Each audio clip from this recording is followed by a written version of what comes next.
পঞ্চম শ্রেণীর শিক্ষার্থীরা তোমরা সবাই কেমন আছো? ভালো আছো? আজকে তোমাদের প্রাথমিক গণিত বই 33 পৃষ্ঠা খোলো সবাই। আমাদের অধ্যায় হলো 5।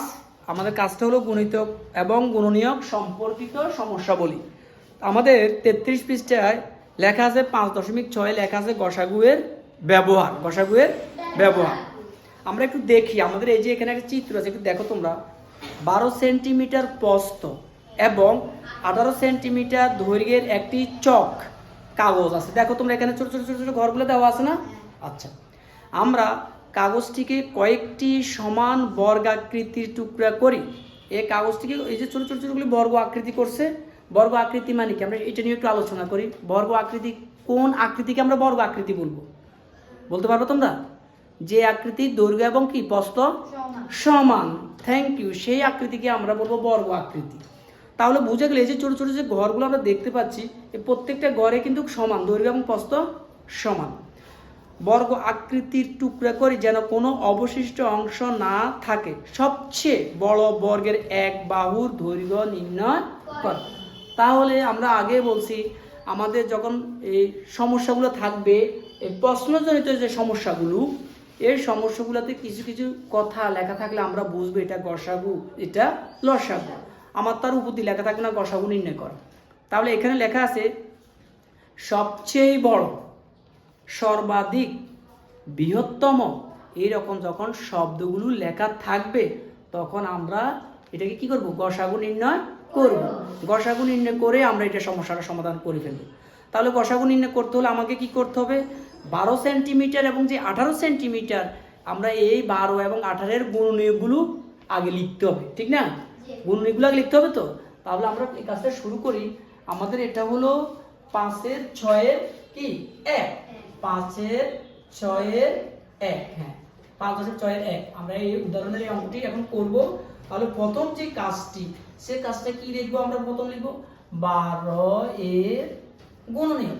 এখন তোমরা 12 এর গুণনীয়ক মানে কি বলতে পারবা? কেউ কি জানো? গুণনীয়কটা কি মনে আছে? গুণনীয়ক হলো কি? একটি সংখ্যাকে যে যে সংখ্যা দ্বারা বিভাজ্য করা হয়, ভাগ করা যায়, সংখ্যাগুলো ওই সংখ্যাটির গুণনীয়ক। তার মানে আমি বলতে চাচ্ছি 12কে কোন কোন সংখ্যা দিয়ে ভাগ যায়? 12কে প্রথমে 1 দিয়ে ভাগ যায়। কত দিয়ে ভাগ যায়? 1 দিয়ে ভাগ যায়। 12 কে 12, 12কে 1 দিয়ে ভাগ যায়। আর কত দিয়ে ভাগ যায়? আমরা একটু এই পাশে একটু লিখি, জিনিসটা একটু খেয়াল করো। এই যে লিখলাম 12কে 12, তাহলে আমি 1 আর 12, আর কত দিয়ে 12কে ভাগ যায়? 2 দিয়ে যায়। 2 দিয়ে ভাগ দাও, 6 দুগুণে 12। এবার তুমি 3 দিয়ে দাও, 3 ছেড়ে 12। আর কি যায়? 5 দিয়ে কি যায়? 6 দিয়ে কি যায়? 6 দিয়ে কি ভাগ যায়?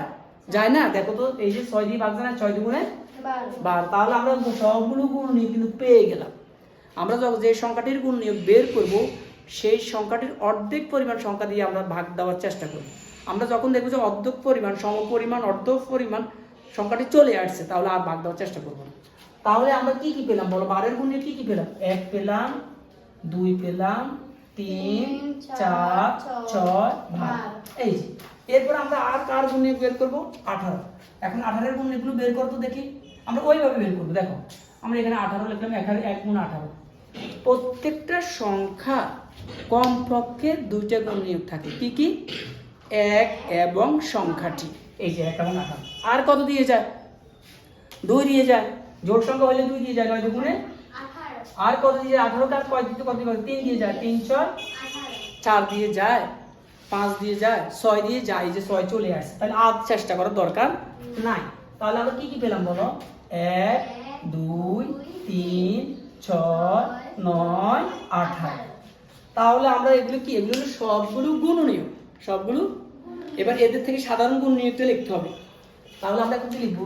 সুতরাং 12 ও 18 এর সাধারণ গুণনীয়ক। কি গুণনীয়ক লিখবো?